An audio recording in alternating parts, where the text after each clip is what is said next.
Hello friends, myself Yogesh.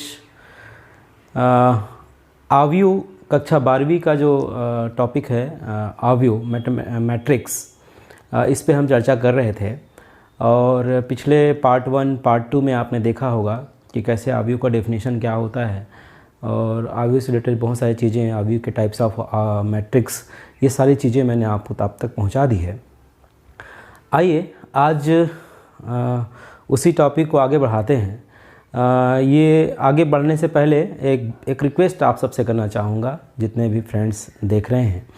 आप सबसे पहली बात तो इस यूट्यूब चैनल योगेश कुमार पांडे को आप एक बार सब्सक्राइब ज़रूर करें, बेल बटन को भी क्लिक करें ताकि जो भी वीडियोज़ हम अपलोड करें वो आप तक पहुँचे।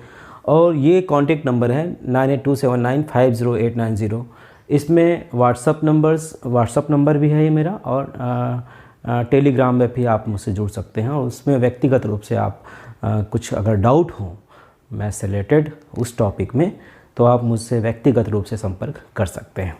ओके, तो आइए आज के इस वीडियो में, आज के इस लेक्चर में मैं आपको बताने जा रहा हूँ कि लोकेशन, किसी पॉइंट का लोकेशन आव्यू में क्या होता है, जोड़ते कैसे हैं आव्यू को और घटाते कैसे हैं आव्यू को।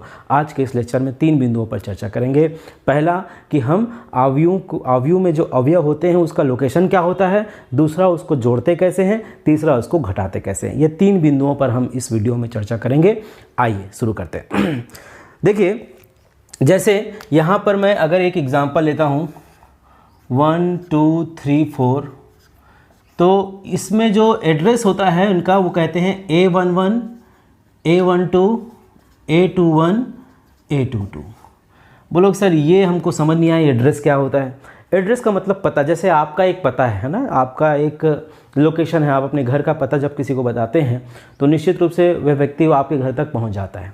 जैसे मुंबई में कोई यदि बंदा है, आपका फ्रेंड है, वो आपका घर पहली बार आ रहा है, तो आप उनको क्या बताएंगे कि भाई छत्तीसगढ़ एक राज्य है, उसका एक ज़िला बिलासपुर है, बिलासपुर का एक मोहल्ला है, एक जगह है सरकंडा, सरकंडा में एक मोहल्ला है बंगालीपारा, बंगालीपारा गली नंबर 3 में मकान नंबर 16 मेरा निवास है।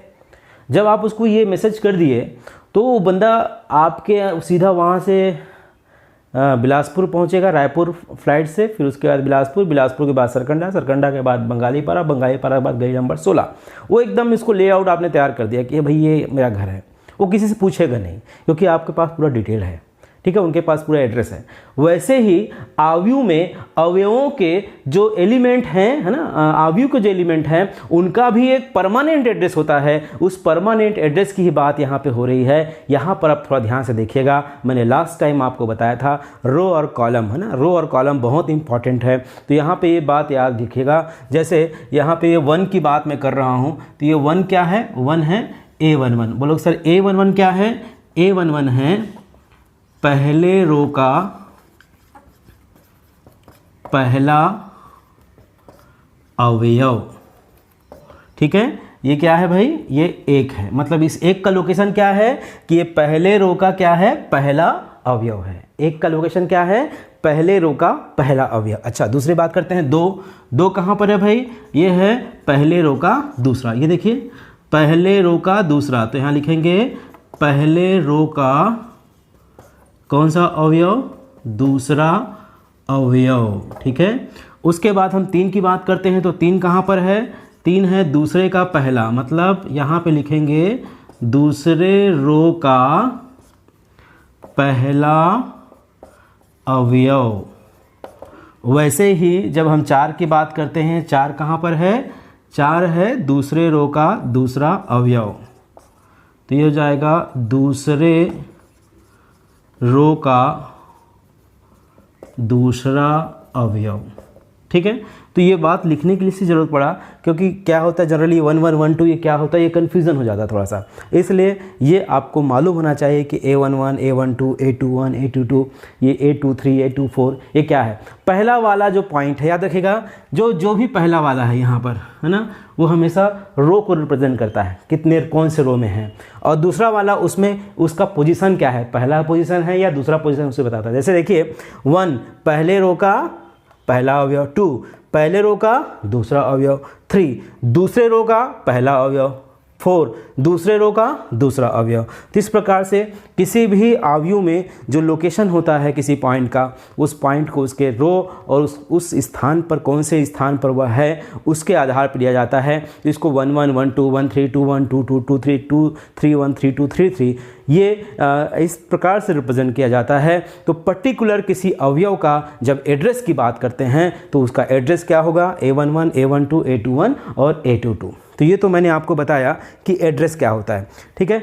अब इसके बाद मैं आपको बताने जा रहा हूँ कि इसके बाद अवयवों को जोड़ते कैसे हैं, आइए देखते हैं।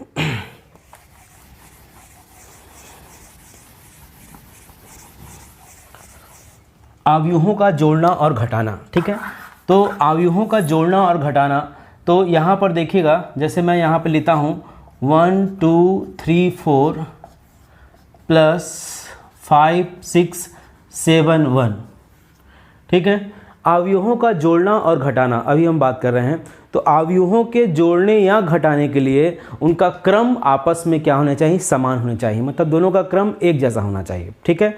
जैसे इसका क्रम के बारे में बताया था ना, जितने रो कितने कॉलम, है ना, ये 2 क्रॉस 2।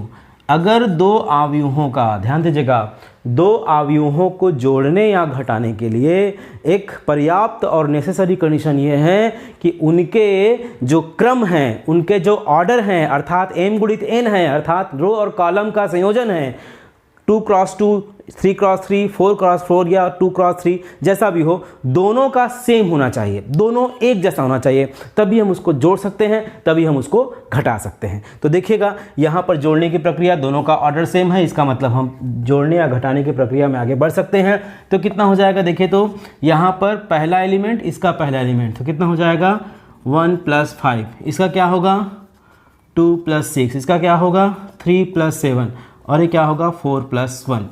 हमने करस्पॉन्डिंग एलिमेंट को जोड़ दिया, जो जैसे स्थान पे जो स्थान पे बैठे हुए हैं सेम स्थान वाले को हमने आपस में ऐड कर दिया, और ऐड करने के बाद क्या मिला भाई 6 8, ये कितना हो जाएगा 10 और ये क्या होगा 5।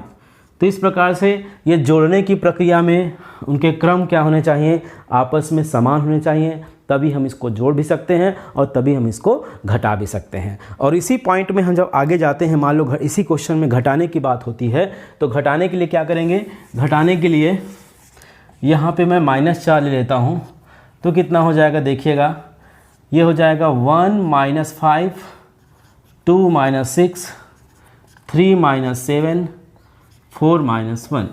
अब माइनस की प्रक्रिया अप्लाई करें, 1 - 5 कितना होगा -4, ये कितना होगा -4, ये कितना होगा -4, ये कितना होगा 3, ठीक है। तो इस प्रकार से ये इसका आंसर हो गया। तो जोड़ने या घटाने के लिए क्या होने चाहिए, उसके क्रम समान होने चाहिए। और क्रम क्या होता है, इसके डेफिनेशन में बहुत अच्छे से मैं आपको बताया था कि क्रम जो होता है वो m क्रॉस n होता है, और m नंबर ऑफ रो को रिप्रेजेंट करता है और n नंबर ऑफ कॉलम को रिप्रेजेंट करता है। जब नंबर ऑफ रो और नंबर ऑफ कॉलम, ठीक है, ये दोनों पहले और दूसरे अवयव का एक जैसा दिखाई दे, तभी हम इसको जोड़ भी सकते हैं, तभी हम इसको घटा सकते हैं। यदि एक जैसा नहीं है तो क्या परेशानी होगी, आइए उस पर चर्चा करते हैं। एक जैसा यदि दिखाई ना दे, जैसे इसमें देखिए, अगर मैं इसको कह दूं ऐसा 1 1, तब क्या हो गया, ये 2 क्रॉस 3 हो गया, और ये क्या है 2 क्रॉस 2 है। अब देखिए दोनों का क्रम समान नहीं है, इसका मतलब योग भी इसका संभव नहीं है और इसका माइनस करना भी इसमें संभव नहीं है। क्यों नहीं है, क्योंकि देखिए ध्यान से, यहाँ पे है 4 अवयव, यहाँ पे है 6 अवयव, है ना। एलिमेंट कितने हैं 4, यहाँ पे कितने हैं 6। अब देखिएगा इसके जो करेस्पॉन्डिंग जो लोकेशन है वो क्या है, यहाँ तक क्लियर होता है। इसके लिए यहाँ पर भी कोई ऐसा कोई लोकेशन नहीं है, ऐसा कोई अवयव नहीं है, मतलब उसके लिए कोई सजातीय एलिमेंट वहाँ पे दिख नहीं रहा है, इसलिए इसका योग संभव नहीं होगा। क्यों, क्योंकि इसका क्रम और इसका क्रम आपस में बराबर नहीं है, अर्थात उनके अवयवों का जो एड्रेस है वो प्रॉपर नहीं है, इसलिए इन दोनों का योग संभव नहीं है, ठीक है। तो इसलिए योग इनका संभव नहीं है। तो यहाँ पर आप ये ऐसा 2 क्रॉस 2 के फॉर्मेट में मैंने एक एग्जांपल लिया था, ये आपको अच्छे से क्लियर हो गया होगा। तो मैंने इस वीडियो में आपको ये बताया कि कैसे किसी अवयव का एड्रेस होता है, एड्रेस क्या होता है, कैसे हम उसको जोड़ते हैं, कैसे हम उसको हटाते हैं, जोड़ने का कंडीशन क्या है और किस स्थिति में हम इसे जोड़ नहीं सकते हैं। इस परिप्रेक्ष्य मैंने आप सबको ये इस बारे में कुछ बताया, उसको आपने इस वीडियो को ध्यान से देखा, इसके लिए बहुत बहुत धन्यवाद। सब्सक्राइब ज़रूर करिएगा।